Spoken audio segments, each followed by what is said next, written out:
Welcome back to Homesteading with the Zimmermans, where each week we give you another episode of what's happening here on our Northeast Iowa 21-acre homestead. My husband Alvin and I have been married for 25 years and we have 7 children.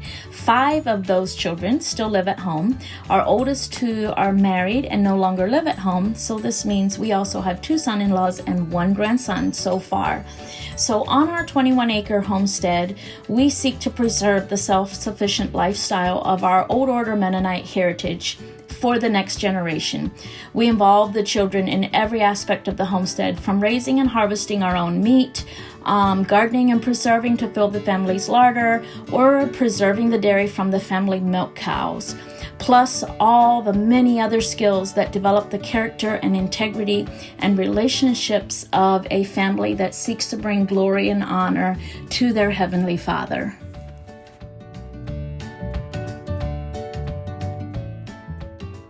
Hello YouTube family, welcome back to a midweek episode of Homesteading with the Zimmermans.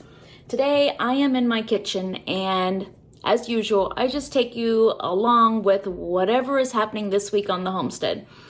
Well, this week some of the family has come down with a cold, and it's the kind of cold where it has an irritating cough, and it's all in the bronchial tubes, or in the tubes, not in the lungs, so it's a lot of coughing and wheezing. So I am going to make our favorite decongestant, and I'm going to start with honey, and I'm going to tell you a little bit about each ingredient and why I'm using it as I go along. So I'm making a double batch of decongestant because our grandson is sick too, and so I'm going to take some over there for him. So I need 2 cups of honey, and honey helps soothe the throat and bronchial tubes because it kind of gives a coating. And one of the things when you have a bronchial cold or a virus that sets into the bronchial tubes is you get that irritating tickly cough. So I need 2 cups of honey, and this honey has all crystallized, but that's okay. That is to be expected when you have raw honey. And I apologize for the sound in this video. I loaned out my mics to the school because they needed to record something, but that's okay. Hopefully I can edit this to have very even sound, even though I'm not using my mics. So raw honey can be antibacterial and antiviral. Okay, that's about 2 cups of honey. So next I need about 2 cups of lemon juice, and the same way as honey can help to break up mucus and soothe the sore throat and soothe the tickling cough, lemon juice is high in vitamin C, and it can also help thin the mucus. And whenever you can thin mucus, it's easier to cough it out, and the sooner you can cough that all out, the better you will feel. So getting that mucus thin enough so that your cough can be productive is our goal with this virus. So the other thing that you could do with your lemons is you could just peel them and throw them all in here if you don't want to juice them all. So you could just peel them and throw all of the lemon in. So the next thing I'm going to use is a red onion. I'm going to use 1 large red onion for my recipe. If you're making a single recipe, you can just use a small red onion. And onions help because they have compounds that help thin mucus. And like I said earlier, if the mucus is thinned down, then you can cough it out. So everything that I'm putting in here is to soothe your bronchial tubes and thin down the mucus. So I'm just going to coarse chop this big red onion. Next, I'm going to put garlic in. And garlic, it works very much the same as onions. They have anti-inflammation properties, and it helps thin down the mucus. And garlic also can help boost the immune system.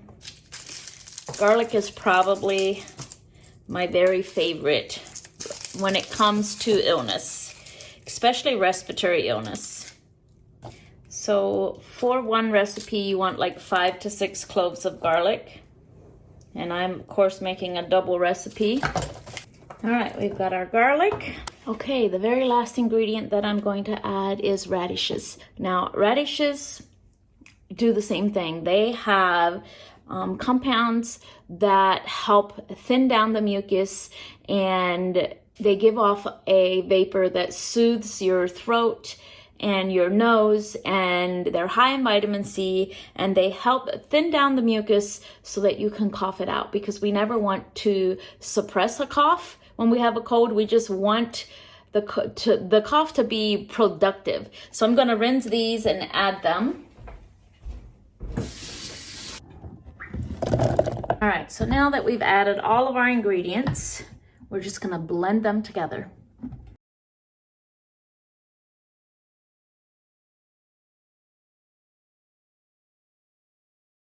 All right, the very last thing is that we are going to use a fine mesh strainer, and we're going to strain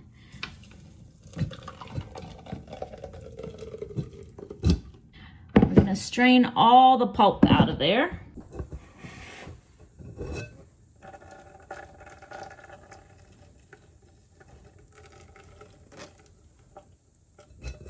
All right, this is what we've got. I'm gonna continue to let that strain. So I'm just gonna fill this little pint jar. I'm gonna pour that back in and mix it up a little bit. So now, because of the onions and the garlic, this does taste pretty spicy.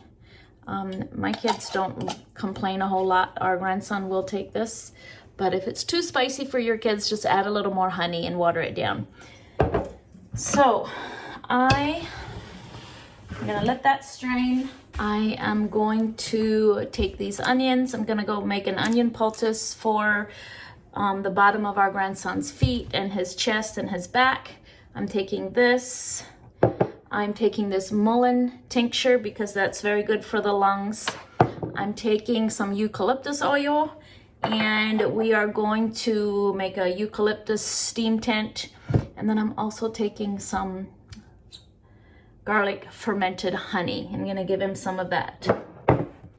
Okay, so to make the onion poultice, you're just gonna thin slice or chop some onions, and you're gonna put them in a pot that is slightly greased, and you're just going to cook them until they become limp. You can add some water to steam them a little bit, make them a little steamy.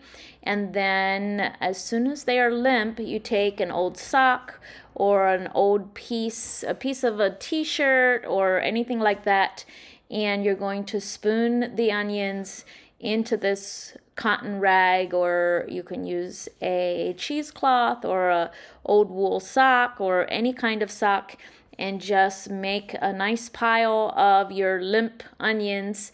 And then you're gonna fold it all up, and you're gonna make sure that one side of your cloth has the onions and only one layer of cloth, and that's what you're gonna wanna put next to the skin.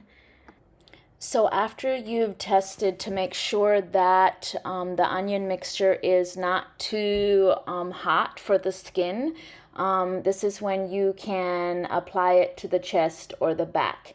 And you'll just take your pouch of onions and then wrap another piece of cloth or cheesecloth or old t-shirt around to hold it in place. So you can leave the onion poultice on for 3 to 4 hours before you make a new one. Good morning, I am back. Okay, I'm going to wrap up this video by talking about the difference between the things that you can do on very young babies and then moving on up to older children, toddlers and older children.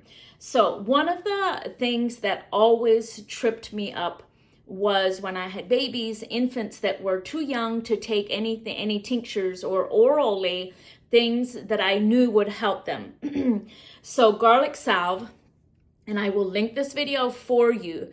Garlic salve is where you just take something like coconut oil or tallow and you blend garlic up in it, and then you blend it up really fine, and then you slather that lotion with the garlic on their chest, their back, the bottom of their feet. And that I do as soon as I feel like they're coming down with something, because the garlic will help fight that virus. So as soon as I see symptoms of that in my young babies, I would hit the garlic salve real early. Like I would do it at least on the bottom of their feet, and they're gonna smell like little breadsticks. And I'll link that video. I have an in-depth video on garlic salve for you. And then if symptoms persist when I'm using garlic salve, I would use the onion poultice on the chest and the back and the bottoms of the feet.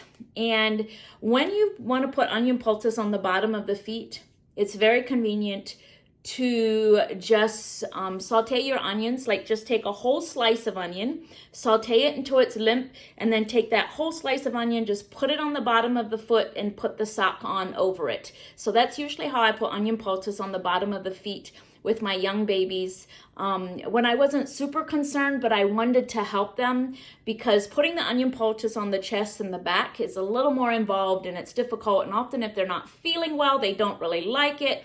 But the bottom of the feet is just a less invasive way of getting an onion poultice on them. So those are the two things I do with the very young children. And then this decongestant, as soon as they're over a year old, we give them the decongestant, and we give them like a fourth or a half a teaspoon at a time every hour to help break up the congestion. And then as they get older, they can take fire cider. Now, fire cider has a lot of kick, but here's the thing. You can get accustomed to it. A lot of people will throw a fit about taking fire cider, but I promise you, if you take it a couple times, you will get acclimated and it won't startle you as much, but it is spicy. My children from the ages about 3 on up don't have a problem taking fire cider. I mean, yeah, they complain a little bit, but not a lot.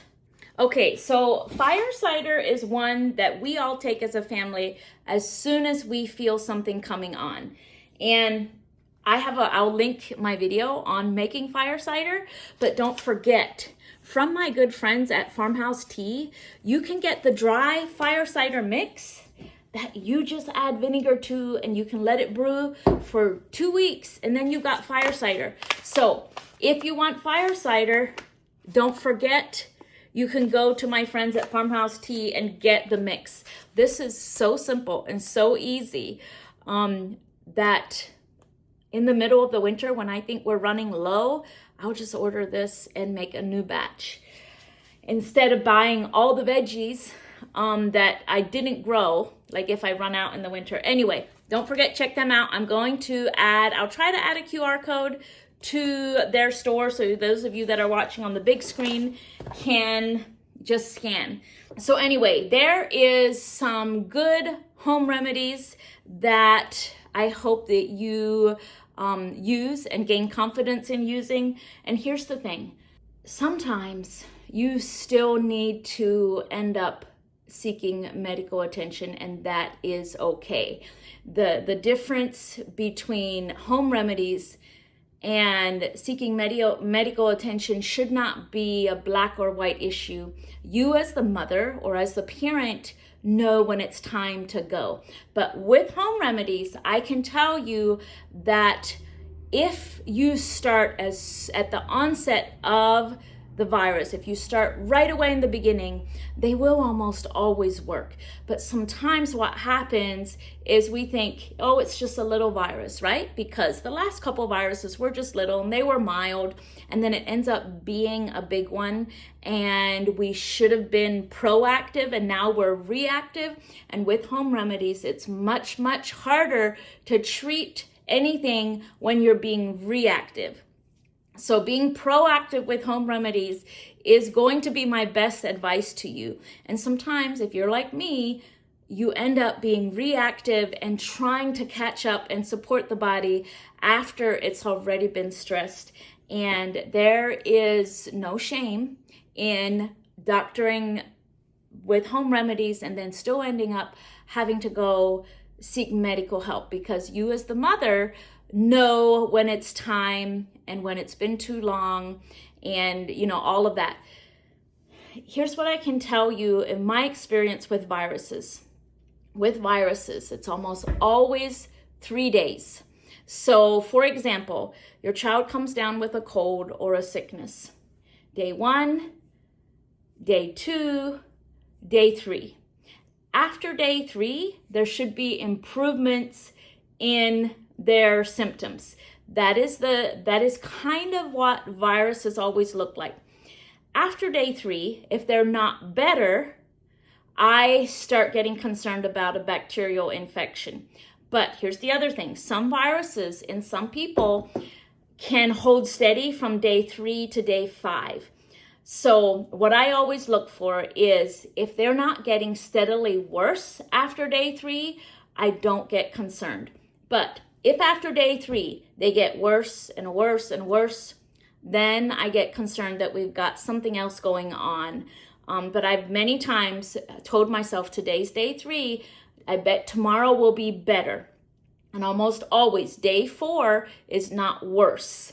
Day 4 is either slightly better or the same. And as long as they don't continue to progressively get worse with their symptoms after day 3, then I know that we're just dealing with a virus, and that the body, if we support the body and support the immune system, it will eventually take care of it. And because the last thing I want to do is get antibiotics for a virus. And oftentimes if you walk into a doctor's office, they're going to assume that you want antibiotics for your child. So when I have taken my children, and when we were foster parents, we had to be much more proactive with taking them to the doctor, because that's what the state expected from us.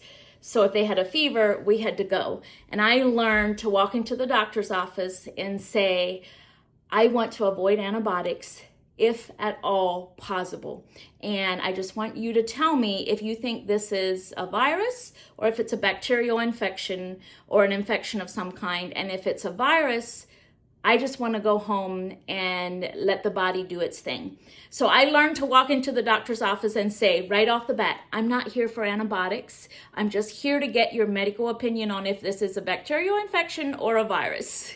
And that helped a lot, because the doctors would usually say then, you know what, I'm pretty sure this is a virus. And they're the ones that actually taught me 3 to 5 days. And they would say, here's the prescription.